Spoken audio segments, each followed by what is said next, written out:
Zara, hello. I wanted to talk to you about Christmas. It's coming up soon, and I want to make sure that everything is in order for it.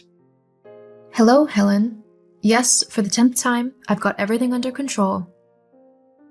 It's just, this is the first time that you're hosting Christmas, and we don't want anything to go wrong now, do we? Otherwise, the children will be very upset. Not to mention that a lot of other people are looking forward to this occasion, and we don't want to end up eating burnt or undercooked food. That won't happen, Helen. I know what I'm doing. I have cooked before, you know. Yes, I know. But this is for a lot more people. There's a special knack for cooking for 12 plus people, you know?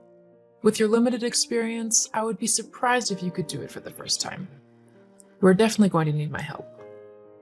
I'll be okay, Helen. And you don't need to worry about me. When I was younger, I helped my mom cook Christmas dinner for our family, and there were at least 10 of us every year then. So it'll be just like that. Yes, but I know what my family likes. Let's face it, I don't think you could make a Christmas dinner that they are going to enjoy. In fact, we'll all probably end up going back home hungry still. I think it might be better if I did the turkey at least. That way everyone will be able to eat the main part of the meal. Helen, honestly, it'll be okay. I've cooked turkey enough times to know how to do it properly. Fine. If you think you know how to do it so well, tell me, what temperature does it need to cook at? Seriously? You're actually going to make me tell you how I cook a turkey? Yes. I want to know that my family and I aren't going to get food poisoning because of you. I'd rather not spend my Christmas day being sick everywhere. I cook the turkey at 356 degrees Fahrenheit over the course of a few hours, basting it every hour so that it remains juicy. Is that okay?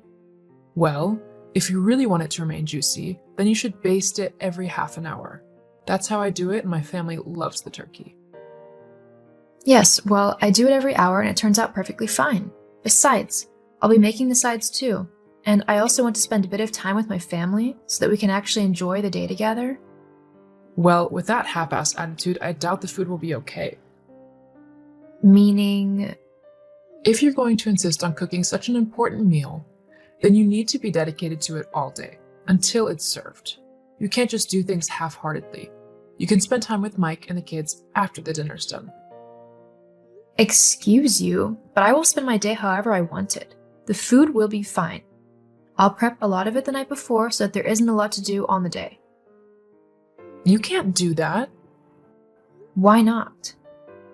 All of the veggies will brown and dry out. No, you need to do it on the day so it's as fresh as possible. Helen, that just won't be possible, especially with a 3-year-old and a 5-year-old. I've prepared meals like this before, and they've all turned out fine. This one will be no different. Now, I need to go, so I can't talk any longer. I'll see you at Christmas. Very well. I'll see you at Christmas. Just be sure that there's extra room in the oven for my backup turkey. What do you mean your backup turkey? Yes, I'm going to bring it just in case. I've already asked Mike and he said it's okay. Oh, has he now? He has. So I'll need the oven on the day. It'll be set at 400 Fahrenheit, so any sides will have to be cooked separately so they don't burn. Also, don't forget to add plenty of butter to the mashed potatoes and a high-quality brandy for the Christmas pudding. Something around $30 to $40 should do. Anything cheaper just tastes disgusting, and my family and I will know, and then Christmas will be ruined. You don't want that, do you? I'm afraid you can't do that. I'm going to need all the oven space I have, so if you want to bring your own turkey, you'll have to cook it at your house. Fine then. You know, I must say that you are very rude. I'm your mother-in-law, so you should treat me with a lot more respect than you do. Honestly, I don't know what my son sees in you. He should have never married you. Well, that's not a nice thing to say now, is it? It doesn't matter. I bet he never told you, but I'd found him a wonderful girl to go out with. I even set them up on a date. Lily was truly wonderful. She would have fit into the family nicely too, unlike you.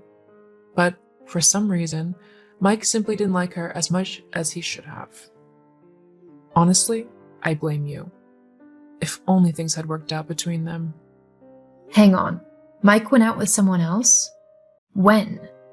Was I seeing him then? You might have been around then, but I knew that Lily was the one that Mike was truly supposed to be with. Well then, I've got to go. Goodbye, Helen. Goodbye.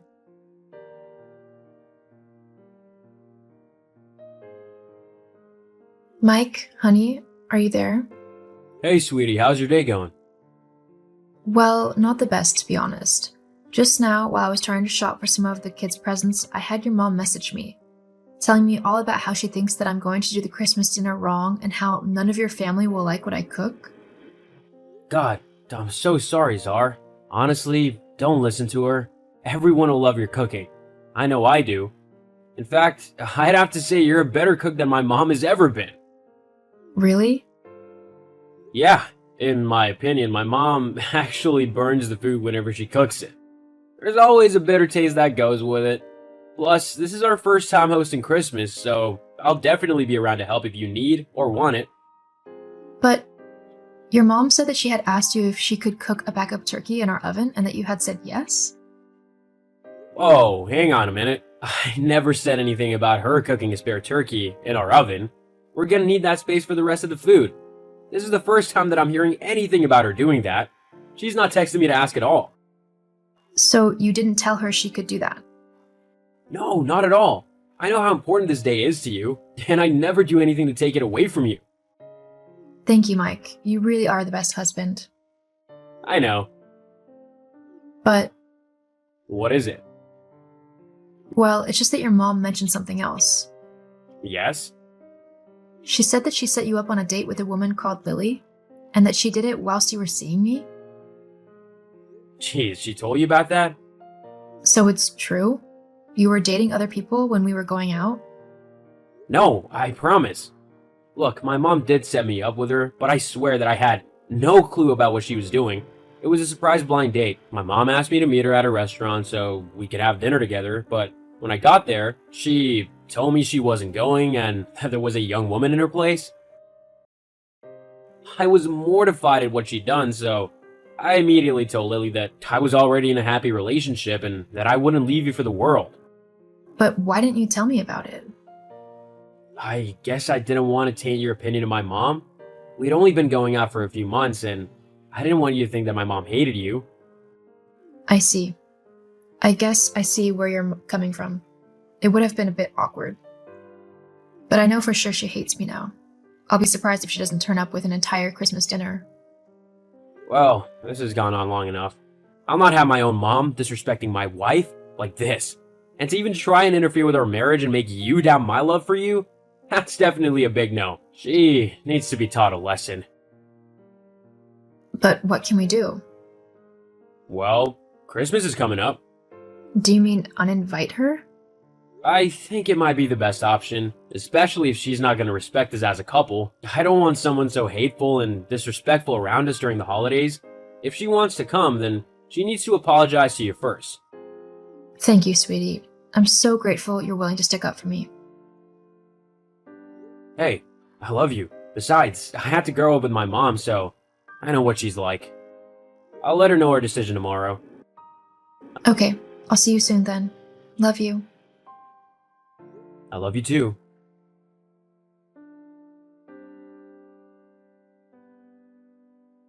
Zara. Zara, pick your phone up now. Oh, hello, Helen. How can I help you? Cut the goody two-shoes act. You know what you've done. What do you mean? You've poisoned my own son against me and made him uninvite me from Christmas? I've not done that, Helen. Your own horridness has done that to you. Don't lie to me. It's all your fault. I know it. All I told him was what you said yesterday about how you were going to bring another turkey to undermine me, and how you tried to get me to doubt him by telling me about that Lily girl. He didn't need to know that, though. Look, you can come to Christmas at ours once you've apologized to me. Apologize for what? For being horrid and trying to take over Christmas despite it being very important to me. I'm not apologizing. You're a horrible girl, and I wish my son had never met you. I'm sorry you feel that way when I've been nothing but kind to you. Whatever. I'll just invite everyone over to mine, and we'll see what a good Christmas you have then. You can do that if you want. I'll have my family around me, and that's all me and Mike need. Ugh, I seriously hate you. I see. Well, I'm not too fond of you either at the minute, so I'm going to go. I hope you have a nice Christmas, Helen. Goodbye. Well, I hope yours is rubbish. Well, you won't be there, so I don't think that's possible. Why, you. Just you wait and see.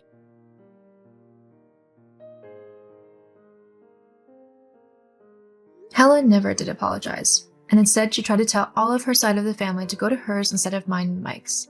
Unfortunately for her, though, a lot of the relatives declined and came to us instead, claiming something about her food is too dry. My Christmas dinner went down perfectly, with many people telling me how tasty my turkey was. I felt bad for Helen a little bit, but I also know that boundaries need to be set and toxic people need to be left behind. Hopefully, she'll come around one day and stop being so hateful and mean-spirited. Fingers crossed.